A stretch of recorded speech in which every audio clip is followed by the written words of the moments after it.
Hey everyone, this is Stacy with SF Johnson Consulting and Construction Services, and let's talk about finishes. So, our finishes are anything that goes in and on, I like to say the project, but anything that goes on the project or in the project or in the building after the main structural components have been constructed. And so drywalls are finished, and that's the most odd finish, I think. Roofing materials are finished, and all the floor components are finishes.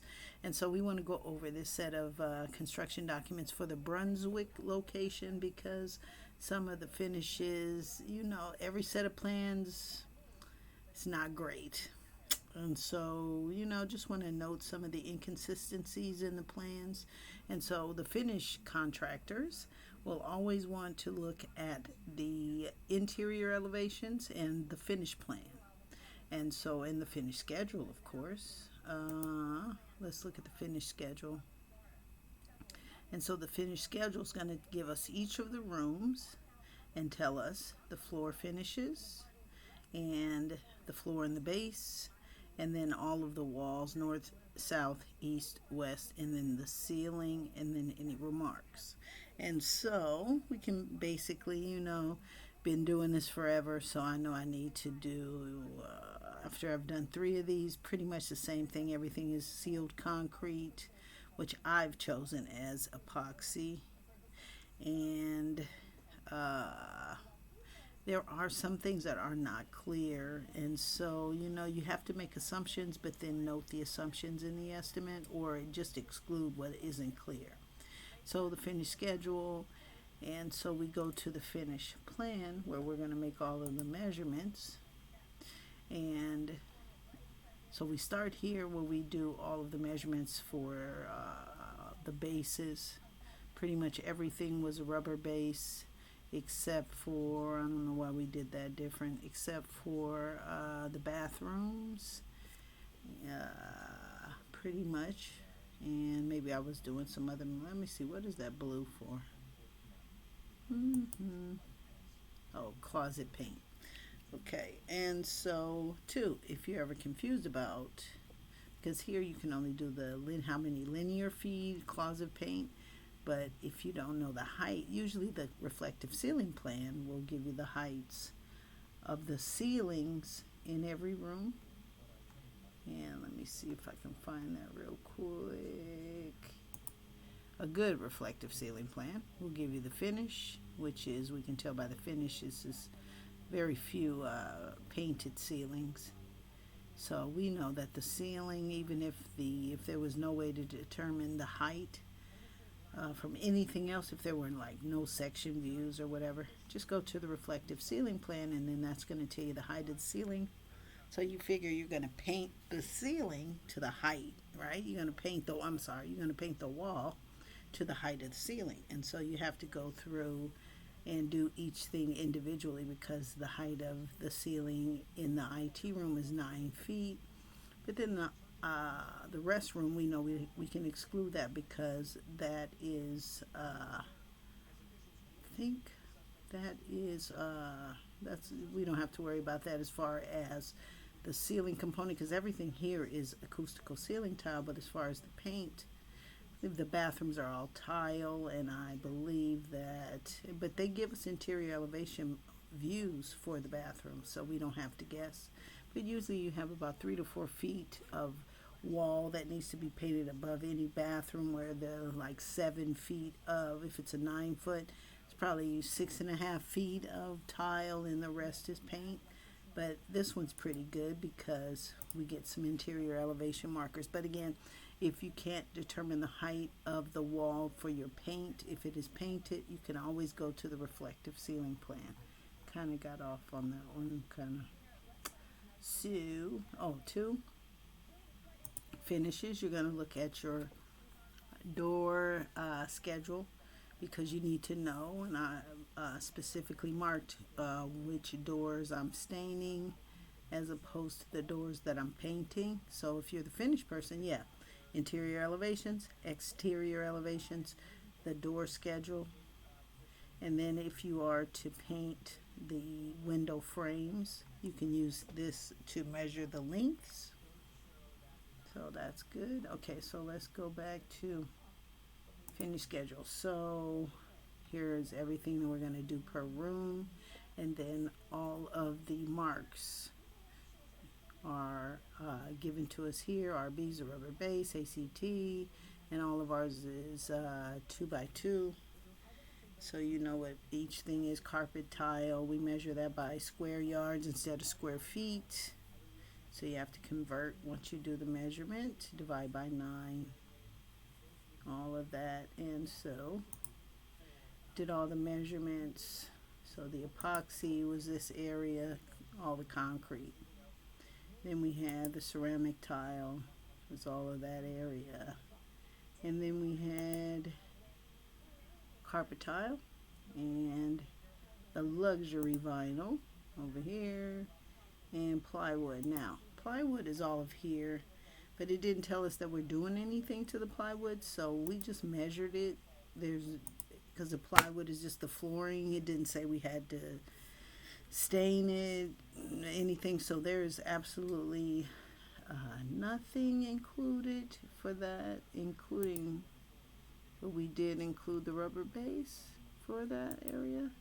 Yeah, so the rubber base is included, but as far as the flooring, we didn't include anything because the plywood is just what the regular floor is. Okay, and so that's that part. So that's all the interior, and then we always want to go back. So here, the interior elevations is going to give us all of what's on the wall based on the wall finish. Interior elevation 401. If we look at 13, it's the finishes on this wall. 12 finishes along this wall. 14, and so on and so forth.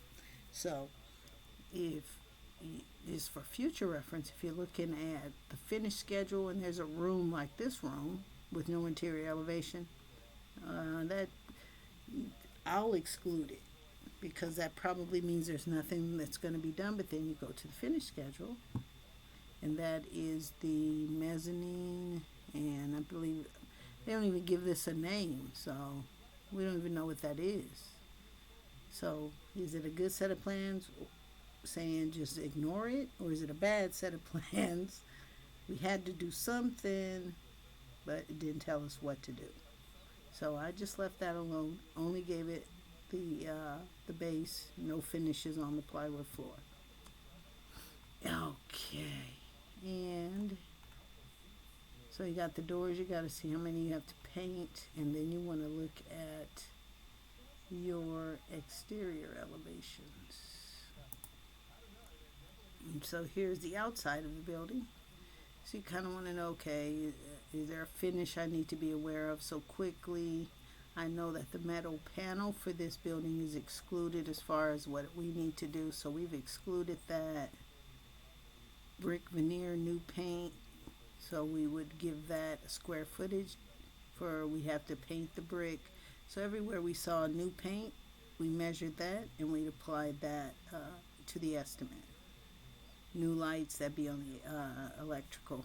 You don't have to, it's just pointing it out. Canopy, roof, existing, so nothing here. But we did